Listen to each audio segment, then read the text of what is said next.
Dia do Administrador Público é comemorado em 5 de julho. Para homenagear esse profissional, nesta edição do CRA Entrevista, vamos receber um gestor público por formação e atuação. Daqui a pouco você vai saber quem é o nosso convidado. Antes de começar o programa, curta o nosso vídeo, se inscreva no canal a serviço da administração e ative as notificações.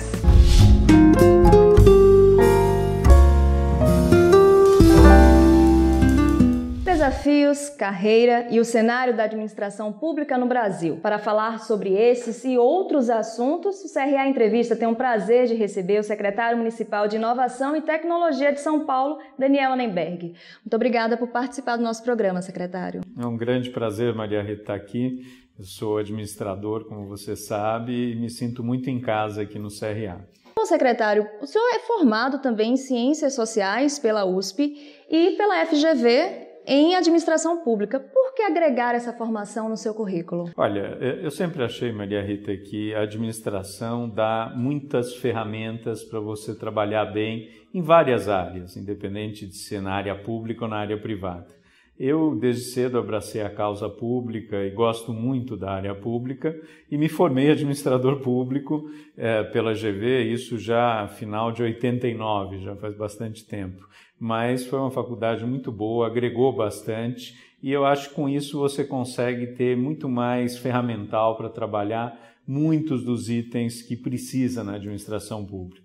E tem muito a ver com política, né? Então as ciências sociais que engloba a ciência política, ciências sociais, você trabalha muito a sociedade e a administração pública é básico para você de fato, aliás para várias outras atividades na vida, não é só ser, muitos dos meus colegas acabaram indo para outras áreas e agregou muito o curso de administração pública. Então, desde o final da década de 80, o senhor atua como gestor público? Fora alguns momentos que eu fui consultor e trabalhei para a área pública, mas do lado de fora. Fora isso, já vão-se lá 28 anos, né, em que eu estou formado e trabalhando na gestão pública, só dos 10 anos à frente do Poupa Tempo, mais 5 à frente do Detran. Agora já 1 ano e meio à frente da prefeitura. E além de tudo isso, o tempo que eu passei na ENAP em Brasília, mais 1 ano e meio, e já trabalhei 2 vezes na prefeitura de São Paulo, isso já dá mais de 20 e poucos anos à frente da área pública no Brasil. Quais as principais mudanças o senhor tem percebido, né, durante esses 28 anos atuando na gestão pública? Olha, Maria Rita, eu acho que as pessoas estão se capacitando melhor. É importantíssimo usar as novas tecnologias, isso veio para ficar e hoje há um rol muito grande de tecnologias que não haviam quando eu me formei. Então isso ajuda muito ao trabalho do administrador, mas eu não tenho dúvida que a percepção da sociedade mudou bastante. Quando eu estava me formando, a gente estava saindo de uma ditadura militar e agora a gente já está em pleno exercício democrático, aí há pelo menos esses 28 anos, né? Então é muito importante se relacionar com a população, com uma participação maior da sociedade nas decisões na área pública. Isso gradativamente vem ocorrendo, o que é muito bom, as pessoas participarem mais, se envolverem mais. Isso é fundamental para a gente ter uma administração pública que não fique muito distante da sociedade. Bom, o senhor falou em tecnologia e para alguns especialistas, para se atingir uma gestão pública eficiente hoje em dia, a tecnologia tem que estar inserida. Qual a opinião do senhor sobre isso? Olha, é fundamental. Eu tenho trabalhado, a minha secretaria, que eu coordeno na Prefeitura de Inovação e Tecnologia, discute justamente esses temas e não dá para viver mais sem tecnologia. Aliás, no dia a dia nosso, na vida, não dá mais. E na área pública, não tenho dúvida que as novas tecnologias estão nos ajudando muito, né? Inteligência artificial, blockchain, de internet das coisas, tem muita coisa acontecendo e muita coisa ainda vai acontecer. Então, usar a tecnologia é essencial. Lembrando sempre que a tecnologia é meio, não é fim. Ela é meio para a gente alcançar uma qualidade de vida melhor para a população. Então, na medida em que ela nos auxilie nisso, vou dar um exemplo muito simples. Na Prefeitura, a gente acabou de lançar um aplicativo chamado Agenda Fácil, da área da saúde, que você agenda pelo aplicativo a sua consulta. O que acontecia antes? As pessoas tinham que ir até a unidade básica da saúde para agendar a consulta. Olha o tempo que se perde nisso. Hoje é possível, através de um aplicativo, agendar a consulta e ir só no dia da consulta. Isso auxilia todo mundo. Auxilia o administrador público, auxilia o cidadão, auxilia o trânsito da cidade, né? Auxilia quem está na fila, porque a gente está conseguindo com isso confirmar as consultas um dia antes e, portanto, não fica ocioso tanto o equipamento quanto o médico. Ou seja, é tudo de bom a tecnologia quando bem usada. Bom, já que estamos falando em tecnologia, vamos falar de Smart Cities, as cidades inteligentes. O senhor tem acompanhado essa evolução? A prefeitura, né, tem sido um debate, tem acontecido esse debate dentro da prefeitura em transformar São Paulo numa cidade inteligente? Muito. Esse é um exemplo que eu te dei de Smart City, né? Esse aplicativo e outros aplicativos, tem o SP Táxi, o Empreenda Fácil, que é para abrir empresas, que antes você tinha que ir também presencialmente em cada um dos locais para dar entrada, né, na Receita Federal, na Junta Comercial, na Prefeitura. Hoje é possível fazer via site, via portal, e com isso se ganhou muito tempo. Antes levava mais de 100 dias para abrir uma empresa na cidade de São Paulo, hoje a gente está em 5 dias, né? Então, não só esses exemplos de serviços eletrônicos, de aplicativos, mas também de outras modalidades. Vou dar um exemplo, semáforos, né? Estamos discutindo na prefeitura a importância de ter semáforos inteligentes. Isso é cidade inteligente, isso é Smart City. Eu fui para a China na época do ano passado com o prefeito João Dória, nessa mesma época, e vimos lá, por exemplo, coleta de lixo inteligente. Então, fazer com que os caminhões de lixo só passem quando, de fato, as lixeiras estão cheias. Isso é cidade inteligente. Né? A questão do Smart Grid, que é a iluminação pública de forma inteligente acoplada com câmeras e com Wi-Fi. Isso também estamos discutindo para implantar na Prefeitura de São Paulo. Enfim, são muitas as iniciativas e São Paulo não pode ficar fora disso. Hoje em dia, você não usar a tecnologia para transformar uma cidade numa cidade mais inteligente, só se for uma cidadezinha muito pequena, muito simples.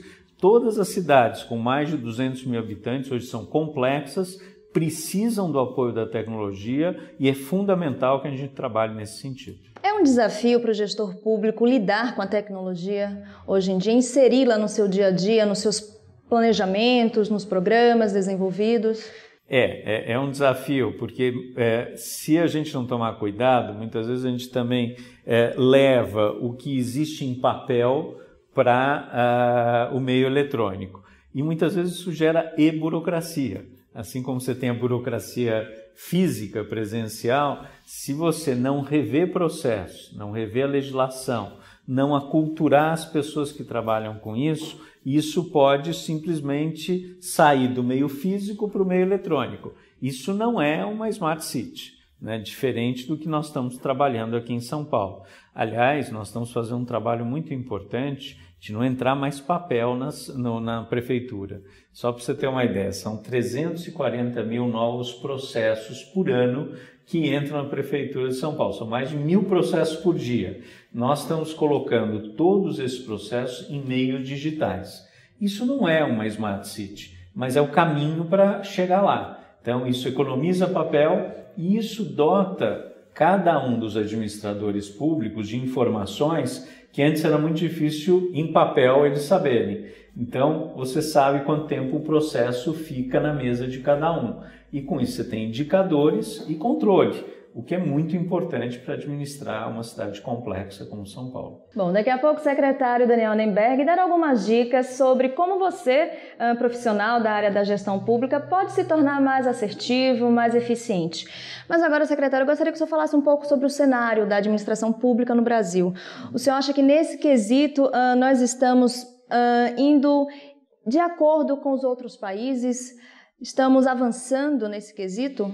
Olha, em parte sim, em parte não. A parte sim, eu diria que nós precisamos ter uma burocracia, no bom sentido da palavra, com pessoas vocacionadas à área pública e que trabalhem ganhando bem, com plano de carreira, e isso aos poucos nós fomos criando aqui no Brasil.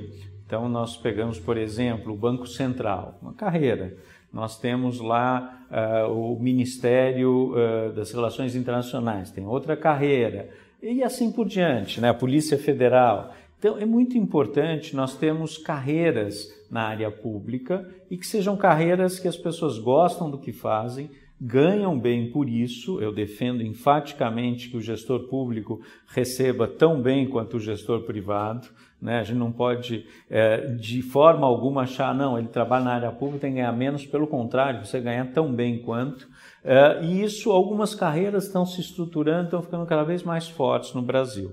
Mas precisamos fortalecer outras, como, por exemplo, a área da saúde, na área da educação, né? São carreiras importantíssimas, são gestores públicos que precisam ter todo o apoio para justamente terem condições de trabalho. Eu acho que nós temos hoje boas faculdades, né? Nós temos um incentivo muito grande para termos cada vez mais bons gestores públicos e um quadro estável. Eu lembro até hoje, em 1990, quando eu entrei na Prefeitura de São Paulo, e eu fui fazer alguns dias de estágio na França. E eu fiquei muito impressionado como as pessoas seguiam a carreira, independente se a gestão era do partido A, B ou C, mas cargos não de confiança, cargos efetivos, que permitiam que com isso houvesse estabilidade e uma continuidade do serviço, que esse é um dos grandes desafios da área pública. Numa democracia, nós temos de 4 em 4 anos, no Brasil, eleições. Como manter projetos e fazer com que esses projetos, de fato, não se modifiquem tanto ao longo de cada uma das gestões. Para isso, nós precisamos ter um corpo estável, um corpo que realmente seja bem profissional, que ganhe bem e que dê continuidade às políticas públicas. Então é possível construir uma carreira dentro da gestão pública? Acredito que sim. Eu fiz isso ao longo desses vários anos na área pública, apesar de não ser um funcionário público concursado. Eu defendo muito, cada vez mais a gente tenha menos cargos de confiança, que é um dos grandes desafios na área pública, como fazer para não ter o toma lá, dá cá, e isso, se você tem muitos cargos de confiança, fica mais difícil. Por isso que precisa ter cargos de carreira, pessoas estáveis, bons burocratas, não burocratas no sentido ruim do termo, mas pessoas que conheçam a área pública, que encaminhem os assuntos, e poucos cargos de confiança. Justamente para isso, para a gente poder ter uma gestão pública muito mais profissionalizada, eficiente e que funcione.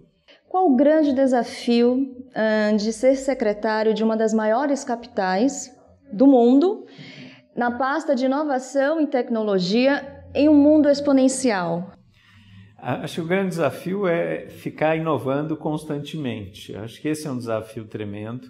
E um outro desafio é como ir mudando a cabeça das pessoas, porque eu acredito, Maria Rita, menos a questão da tecnologia. Hoje com a tecnologia você faz quase tudo, mas mais mudar a cultura, tanto dentro da máquina pública quanto fora.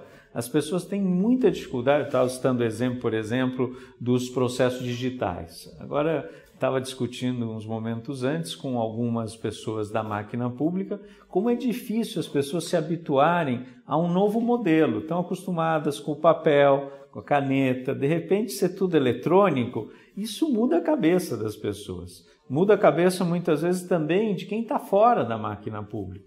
É a mesma coisa quando, por exemplo, se colocaram os caixas eletrônicos, ou mesmo quando o celular, a gente hoje pode fazer muitas transações dos bancos via celular. E a área pública também. As pessoas levam um choque, elas não confiam, elas não querem colocar senha, resistem. E hoje em dia você vê os bancos, as pessoas não vão mais aos bancos, elas fazem praticamente tudo pela internet, pelo celular. Na área pública isso está caminhando a passos céleres, mas também é difícil, muita gente não confia, diz, não, mas eu vou entrar no aplicativo, será que vai agendar a minha consulta mesmo? Será que não era importante eu ir até a unidade básica ou ir por telefone? Enfim, as pessoas têm ainda muitas dúvidas se as coisas funcionam.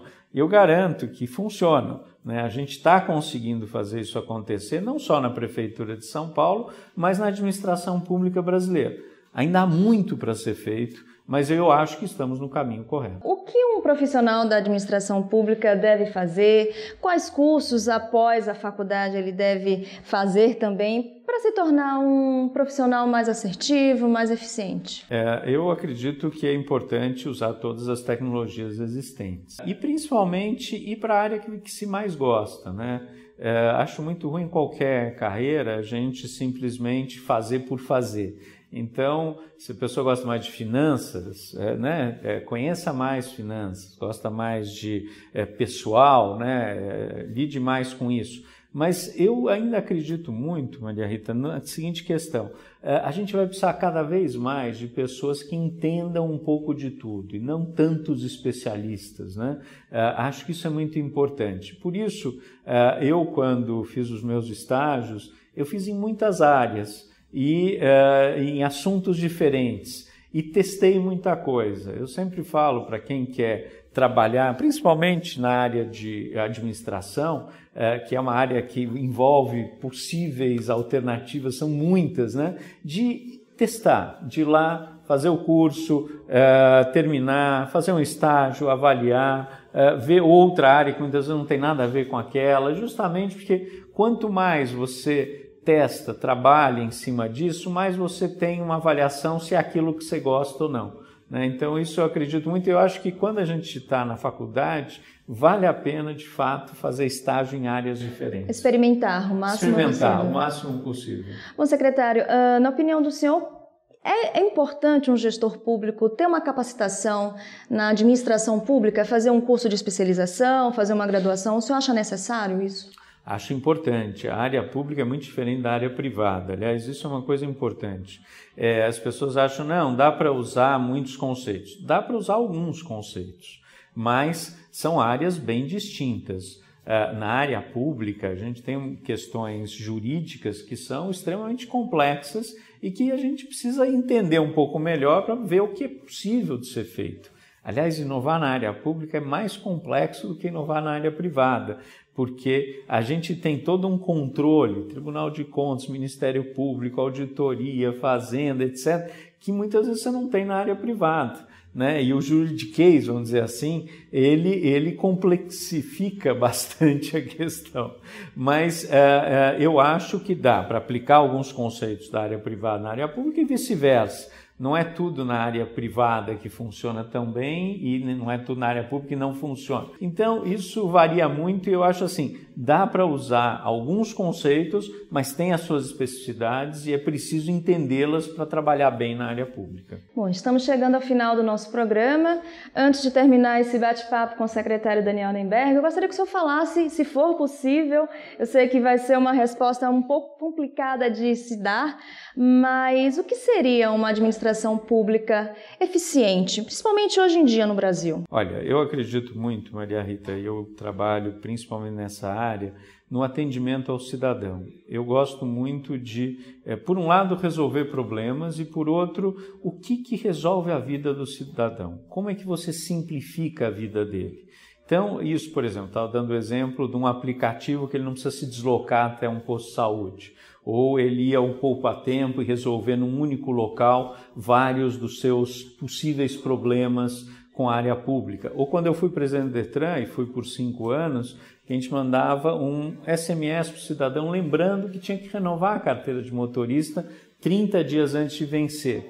Tudo isso, para mim, são exemplos de melhoria no atendimento ao cidadão e, onde você perguntou, a questão da eficiência. Porque a eficiência só pela eficiência só faz sentido se a gente melhorar a vida das pessoas e principalmente das pessoas que mais precisam. As pessoas que têm menos acesso à saúde, à educação, quanto mais a gente tiver tecnologias para ajudá-las, quanto mais a gente conseguir que o atendimento, seja pela internet, pelo telefone ou presencial, seja com qualidade, e aí o exemplo do poupa-tempo para mim é muito marcante, porque a gente passou a atender com muito carinho, com muito respeito, com muita qualidade as pessoas. Isso faz uma tremenda diferença. Mesmo quando você fala não para o cidadão, ele passa a entender por que você está dizendo não. Então, para mim, a prioridade sempre foi, sempre será, como atender bem as pessoas. Tudo em prol do bem-estar social. Tudo em prol do bem-estar e principalmente das pessoas que realmente mais precisam e que precisam dos serviços públicos. Por isso que uma administração pública precisa ser eficiente, desburocratizada, rápida. Muito obrigada, secretário, por participar do nosso programa. Um prazer. Um grande prazer, espero poder voltar cada vez mais. O CRA é a minha casa também. E obrigada a você também que ficou conosco em mais uma edição do CRA Entrevista. Não esqueça de curtir o nosso vídeo, de se inscrever no canal a serviço da administração e de ativar as notificações. Até a próxima!